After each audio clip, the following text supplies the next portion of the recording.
What's up, everybody? Welcome back to another video. And in today's video, we are here with the final installment of the Detroit Lions and San Francisco 49ers injury report. This is Friday's injury report. It's the final one until inactives on Sunday. And we have some updates. Players are questionable. There's a couple players that are doubtful. I haven't seen that in a while. And a couple of guys are in and out. So let's get it started. We're going to bite a kneecap off, and we're going to stand up, and then it's going to take 2 more shots to knock us down. And on the way up, we're going to take your other kneecap, and we're going to get up, and then it's going to take 3 shots to get us down. And when we do, we're going to take another hunk out of you. Before long, we're going to be the last one standing. Welcome, everybody, to the video. Glad you guys are here, and I'm so pumped for this video. I really am, because it's like we are literally 2 days. What? Sorry. The weekend is great. Michigan football tomorrow. That's going to be awesome. I know, if you're not a Michigan fan, okay. But it's a night game, so I'm pumped. Lions, come on, man. I know most of you watched the Tampa Bay game last night, and hey, that was a good game. That was a good game. Shout out to Dallas. They made it an entertaining game. I mean, I'm glad they lost because, I don't root for Dallas. But it was a good game, so I did appreciate that fact. But let's dive into this injury report, and we have some big news, especially regarding the left tackle position, which has kind of been the biggest question now for the last couple of days. And today we may have gotten our answer. Not completely, but we may have the answer. Yesterday, I kind of predicted that the Detroit Lions would move Matt Nelson to the left tackle position for this game. That way they could keep Penei Sewell at his right tackle spot, which he's trying to make that transition this offseason. He's shown some struggles through the preseason, but we've seen this with other tackles trying to transition. It takes a few weeks, usually into the year, by the time they start to get it down. I just look at Jedrick Wills. But that may not be the case. Now, it is an option because Matt Nelson played that left tackle spot in that final preseason game. He's mainly been a right tackle for us in the past. You look at the Bears game. You look at the preseason, he was playing right tackle. It was Skipper at left tackle, but because of the injury, he slid over in that final preseason game, and he played pretty well, but he was also going against basically the third string of the Indianapolis Colts. So I thought that was the way that they would go. Now, whoever is at left tackle, a majority of the time is going to be seeing Nick Bosa because that's the side he usually lines up on, but he can play both spots according to Anthony Lynn. Not set in stone. We know who's playing left tackle, but we have a pretty good idea who it's going to be. Dan Campbell brought up the fact that when you have a guy like Matt Nelson, you do have some flexibility because he could possibly plug in and play at left tackle. Or you also have the possibility of moving a guy like Big V from right guard to tackle and then moving Logan Stenberg up. This was something I didn't even think of yesterday until Rab brought it up accidentally, and I was like, wait a minute, that makes sense. I mean, he played left tackle in that entire Super Bowl run for Philly, and that's where he played his best at for tackle. When we brought him in, we tried to put him to right tackle, kind of like we're doing with Sewell, and then he punched into guard, which was completely new to him. So he's bounced all around, but maybe he could do it for short term. And then you push Logan Stenberg up to the guard spot, who's played well throughout the preseason. That keeps Sewell at right tackle. But they also brought up the idea of pushing Penei Sewell to the left tackle spot. Campbell did address the concern with moving Penei Sewell to the left tackle spot because, of course, he's young. He's trying to learn this position, so you don't want to keep moving him around. And that's why I kind of was thinking that they would do this with Matt Nelson. I didn't think they would move Penei Sewell. However, according to Penei Sewell, he's been taking a majority of his reps at the left tackle spot for the last 2 days in practice. And I'm sure the Lions have been using the last couple of days because they probably had a pretty good feeling that he wasn't going to play. They've probably been using the last couple of days just to see what works best. And then we'll go forward with that. And right now, it sounds like Penei Sewell might work best. Now remember, this guy came out of the draft as a left tackle. He was the top offensive tackle off the board. The guy was fantastic. Now sure, he still missed a season of football. Yes, he didn't play against the top tier pass rushers, but he was outstanding at that left tackle position. So he clearly has the background to do it. We're trying to protect Jared Goff, right? So we got to see how fast this comes back to him. But if it comes back and he's playing like we saw back in college at that left tackle spot, he's comfortable, that'll be big. I don't know how fast that can come back to him. I've never played the tackle position, but I just wonder because, I mean, when you watch him back in college, of course, he's still the same athlete either side you put him on, but understanding the timing, the footwork, things like that, the get off, everything like that is something that he's done for the whole year, and he was really good at it. But I also think it's just the hands, because you're throwing punches, now you're leading with your right arm first, and I remember watching this guy back in college. He did a great job of chopping down defensive linemen arms when they would reach out, and he would finish, and he would have tons of pancakes. He was fantastic. Like I said, didn't go against top tier pass rushers, but when defensive tackles try to hit him, he had the power. He's very good at left tackle, so we'll see how this goes. I think either way, you're going to get the run blocker. Either side you put on one, he's going to be a run blocker, and you already know what he's going to get going downhill. There's an argument to say that there's a chance he could be better at left tackle in this opener than he would be at right tackle, because it's just taking time. The long-term option is right tackle. That's the long-term, goal for Sewell. But when you're talking about right now, who's the best at what spot right now? Best chance to win? Sewell might be the better at that spot. We're going to find out soon. The way it works out is someone's going to be moving spots, whether that's Big V, because remember, Big V, even though he's not a rookie, he hasn't played guard a ton. Like, this is his second year playing guard. So for him, he's trying to learn that guard position. I think we've seen improvements throughout the preseason. So you're going to be moving him out of a spot that he's learning right now. Nelson, if you put him at left tackle, that'll be a little bit different. Even though he did a little bit, he's mainly been a right tackle for us. And of course, Penei Sewell, he's switching back to other spots. So either way, you're going to be moving somebody. It's just, I guess, who gives you the best opportunity to win right now. You're more focused on right now because, you know, down the road, this could potentially hurt his development a little bit as a right tackle. It may take it a little bit longer when he has to switch back to that spot, but you also know who gives me the best chance to win right now. As this statement sounds, when you think about which guy has been working at their position or at right now the longest, Sewell would be doing it for the least amount of time because he's done it through the offseason and preseason, but that's it.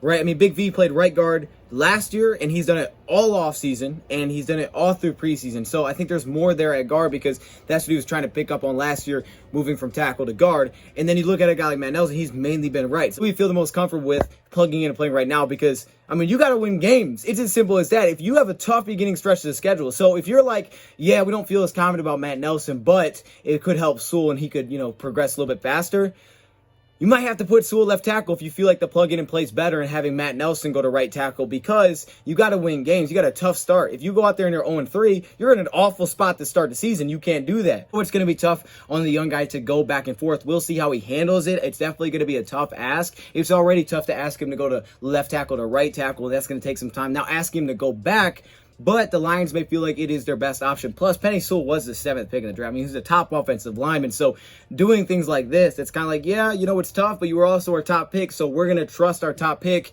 and who we think is our best player, the guy that we invested our top pick in to handle a guy like Nick Bosa on that side rather than Matt Nelson. Was asked if he excels at that left tackle spot. You know, there's a chance they do like the whole Taylor Decker move in the right tackle. And he said, you know, basically no chance. He shot that down. He's like, no, when Taylor Decker's back and he's healthy, I'll be moving back to right tackle, assuming that he plays left tackle while Taylor Decker is out. Now, we don't know how long this is for Decker either. That's also a part to keep in mind. If he has to go get surgery on his hand, I mean, he's going to be out for more than a week, you would have to assume. It's just a weird situation, but it's going to be really fun to watch. I'll give you that because he has struggled at right tackle. I'm going to be interested to see how well he can transition back on the fly and make it work at left tackle. I'm not expecting him to be great, but if he can hold his own at that spot, that's going to be fantastic. That should be interesting, which means the right tackle would likely be Matt Nelson. They do have Will Holden. It sounds like it's going to be Matt Nelson, and then that punches into the right tackle spot to fill in where Penei Sewell is moving. And the right tackle spot is the spot that he mainly played throughout the preseason. So you still have a lot of moving pieces on this offensive line now.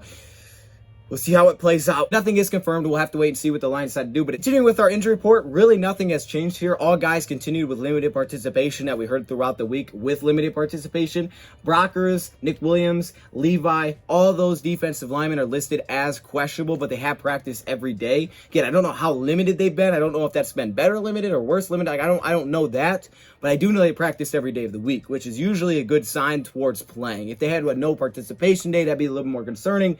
But it's usually a good sign towards playing. Plus, they weren't brought up by Dan Campbell. And also, A.J. Parker listed as questionable with his shoulder. We really need to have a guy like A.J. Parker out there because you really don't have another like slot cornerback. And that's why I definitely think there's a chance that Nickell Roby-Coleman gets promoted to this active roster on game day. So that's going to be interesting. But the good news is Swift and Hockenson were basically labeled as in. You could list it as probable, but there was nothing there, which usually means they're good to go. Full participation for the 3rd straight day, so Swift and Hawk will be good to go. It's going to be important for that tight end position to help out these offensive linemen, but also the guard spots as well. If you're not moving Big V or Jonah Jackson, they're going to have to hold their own. It's going to be interesting. It's really going to be interesting this week. We'll see how the transition goes, but you got to believe that they're going with what they think is the best for right now. The 4 guys you have to keep an eye on this week from the practice squad is Steven Montez, of course, because we only have 2 quarterbacks if they want 3 during game day. Nickell Roby-Coleman, I think it's very likely he's brought up, even if Parker is good to go. A guy like Bruce Hector, potentially. I mean, it depends if any of these guys miss. Hopefully none of them do. If none of them do, you don't need to bring Bruce Hector up. But of course, Will Holden, just for that offensive line depth. I mean, kind of like an emergency safety blanket. If we need it,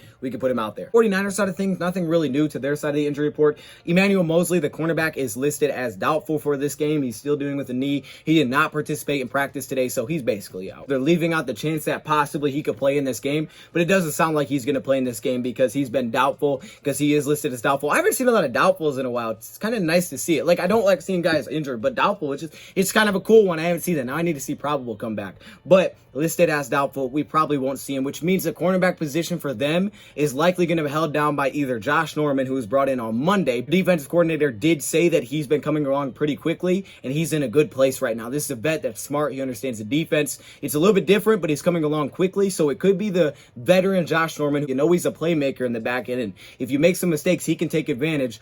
Or it's going to be the young guy, Lenore. I can say his name. I still don't know how to say his name. Even back to the draft time, I didn't know how to say his name. I knew he was. I watched the film. I just did not know how to say this guy's name. The cornerback out of Oregon who was drafted back in the 5th round. Yamador has lined up at slot through practice, but he has not really done that in the preseason. He was mainly at the outside, but he played well in comparison to Ambry Thomas, who will be active, but Thomas probably won't get the start. It sounds like it's coming down between those two guys because the young man out of Oregon has played well this preseason. Through the first 2 games, he allowed a 0 pass rating, plus he had an interception, which was thrown behind the tight end, which he dropped it, tipped it up in the air, and he picked it off. Sounds like it's either going to be the young guy or it's going to be the vet. I don't know which way it's going to go. Either way, it's kind of a toss-up from what you're going to get. You know, a young guy, you think you could take advantage of him, but you don't really know because he's played well in the preseason. And when you look at a guy like Josh Norman, what are we going to get? I mean, right? He's only been here for a week. You know he can flash and make big plays. It's kind of tough because it is only 1 game. It's only 1 sample size. So I don't know who the better option for them is going to be.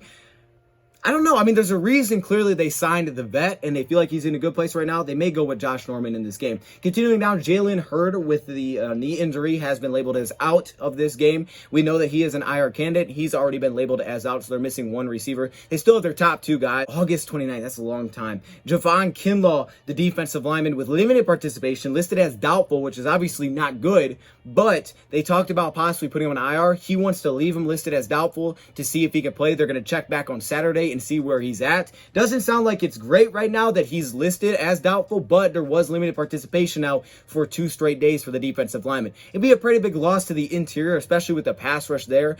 Givens, the other defensive lineman, now with the hip injury, is listed as questionable with back-to-back days of limited participation. But this is where things get interesting. Trey Lance has been cleared to play, so I just labeled him as in. He didn't even show up on the injury report. Trey Lance is going to be good to go. He's going to be in uniform in this game, which means that we could see him on the field. It's just a threat. You know, he's not going to take Garoppolo's job. He's not going to be the starter, but there is chance that he goes out there on certain drives for a couple of plays just to mix it up. Probably to see that read option like we saw in the preseason. No guarantee we will, but he's a different type. He's athletic, and it's just 2 guys to worry about. It just gives me college offense vibes when they do it. So we'll see if it happens. Maybe it does, maybe it doesn't. Been dealing with a finger injury, but he's definitely been improving throughout the week. And then after that, all the guys are listed in. D Ford, Brandon Ayuk with a hammy, Banks, Aaron Banks the backup guard, Nick Bosa's in, Greenlaw's in, Verrett's in. That is the final injury report for Sunday's game against the Niners. And Sunday we'll actually have the inactives. Again, I may just post it on the community, so stay locked there because I won't be home. So it kind of just depends on where they come out and where I'm at when they do come out, if I can record a video on it or not. But for Friday, these are updates that we have. We'll keep an update on Taylor Decker. When I get it, I'll give it to you guys. So stay tuned through every video because it could come up in any video to see what happens and what the doctors say about Taylor Decker. I do have my defensive video coming soon. I'm getting close to finishing it. I'm working on the editing there.